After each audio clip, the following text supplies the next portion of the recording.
क्या नाम है सर आपका? मेरा नाम सनातनी रवि रंजन है।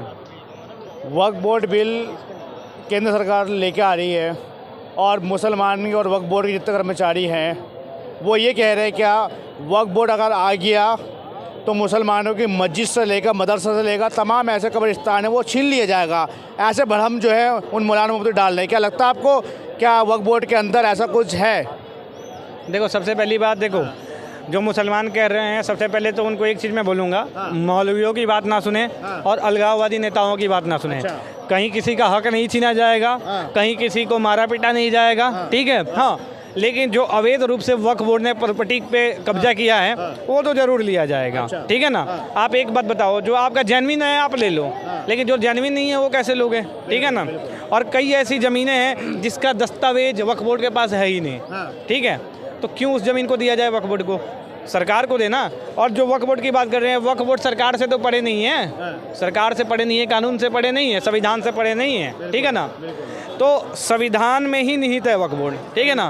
तो संविधान में निहित है तो इस देश की आला कमान, इस देश का जो राज्यसभा, उसके बाद से आपका लोकसभा, ठीक है, जो फैसला लेगा वो जायज़ माना जाएगा ना। नेताओं के सर्वसहमति से फैसला लिया जाएगा।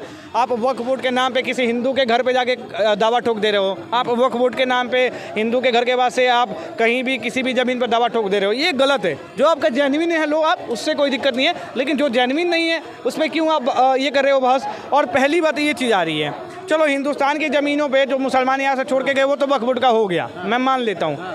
और जो ज़मीनें जो पाकिस्तान में हैं हिंदुओं के, और जो हिंदू पलायन कर गए, जिन हिंदुओं को मार दिया गया, उन ज़मीनों का क्या? वो ज़मीन किसके पास है? उसकी भी तो बात करते हैं, उस पर बात नहीं करेंगे। वो बोलेंगे हमें क्या पाकिस्तान से मतलब है, हमें तो हिंदुस्तान से मतलब है, ठीक है ना। आप मुझे बताइए ना, तो फिर मुसलमानों को डर किस बात का है? जब उस बिल में मस्जिद नहीं छीने जा रही, मदरसा नहीं छीने जा रहा, तो ये डर पैदा कर कौन रहा उनके अंदर? डर मुसलमानों को नहीं है, डर है मौलानाओं को, डर है अलगाववादी नेताओं को, और डर है वक्फ समिति के सदस्यों को, जो वक्फ की संपत्ति पे अपना अपार्टमेंट बना के किराए पे चला रहे हैं, दुकान किराए पे चला रहे हैं। डर उनको है, डर मुस्लिमों को नहीं होना चाहिए। जो समझदार मुस्लिम होगा वो चीज़ों को समझेगा। बीजेपी अभी ही क्यों लेके आ रही है वक्फ बोर्ड बिल? इससे पहले भी ला सकती थी। कब लेके आए? कब लेके पहले भी ला सकती नहीं, मतलब कब लेके, कब पहले क्यों लेके आए? अभी उसको ले आना हो तो अभी लेके आई। अगर अभी ले आना हो अभी लेके आई। अभी हाल फिलहाल के समय में आपका मैं ड्यूरेशन बता देता हूँ, 2020 से 2025 तक वक्फ बोर्ड ने बहुत ज़्यादा क्लेम्स किए हैं, इलीगल क्लेम्स बहुत ज़्यादा किए हैं। तो एक बात बताओ, सरकार के नज़र में घटनाएं पहुँची कि भाई ये तो इसका अब तो दायरा बढ़ाते चला गया वक्फ बोर्ड, तो सरकार तो भाई उस पर अपना चाबुक चलाई गई, और चाबुक चलाने का कार्य कर रही है सरकार, कोई दिक्कत नहीं है। मैं बोल रहा हूँ जब हिंदुओं के लिए कोई स्पेशल बोर्ड नहीं बना, ठीक है, तो मुसलमानों के लिए स्पेशल बोर्ड की क्या हो सकता है? मुसलमानों के लिए स्पेशल लॉ की क्या हो सकता है? बताएं हमको। जरूरत इसलिए बढ़ गई है ना क्योंकि उनके परदादा वो ज़मीन छोड़ के गए थे भारत देश में, तो उनके मुसलमानों को मिलना चाहिए। क्यों बीजेपी ले रही ज़मीन? यार भाई साहब, फिर वही प्रश्न कर दूंगा ना, मैं फिर वही प्रश्न कर दूंगा।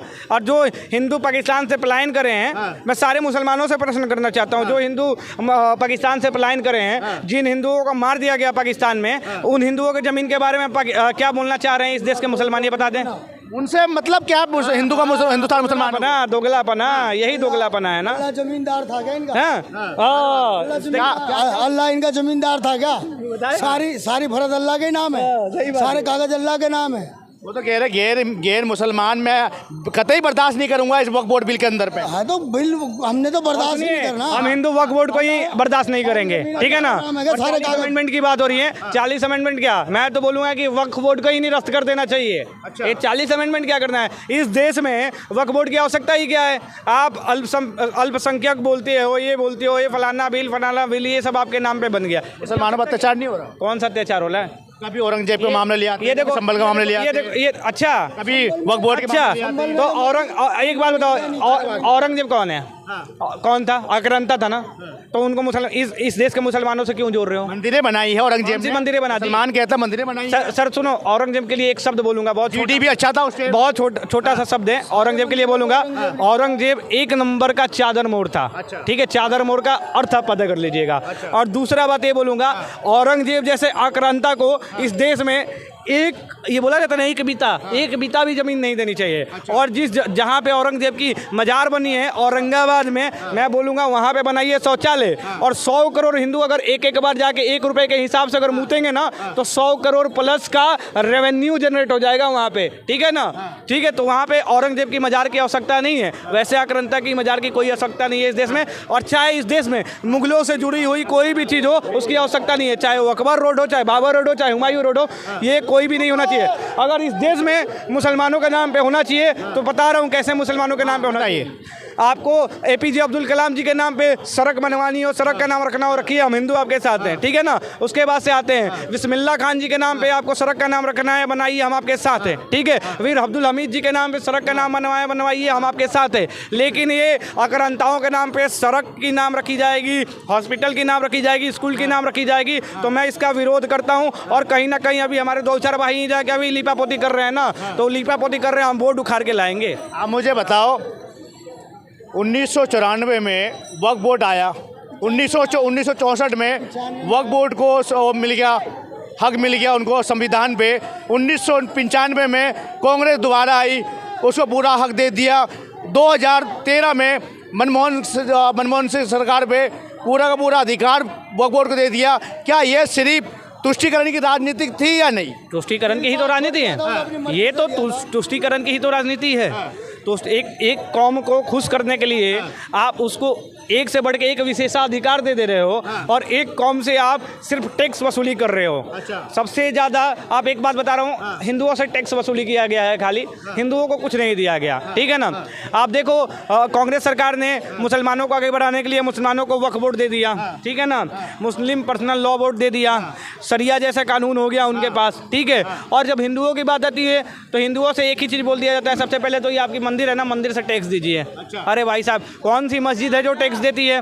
कौन सा मजार है जो टैक्स देता है? हमको ये बताएं। लेकिन हिंदुओं से टैक्स लिया जाएगा, ये दोगलापना है। वक्फ बोर्ड को बढ़ावा देने के लिए कई ऐसी सरकारें आई, अभी दिल्ली की राज्य सरकार जो इसके पहले वाली थी, क्या नाम है, केजरीवाल जी की, 100 करोड़ रुपए दे देते हैं वक्फ बोर्ड के। हाँ, मुसलमान कह रहेगा 1 इंच ज़मीन हम किसी भी बीजेपी के नेताओं को, और वक्फ बोर्ड बिल जो हो रहा है उसका पुरजोर तरीके से हम विरोध करते हैं।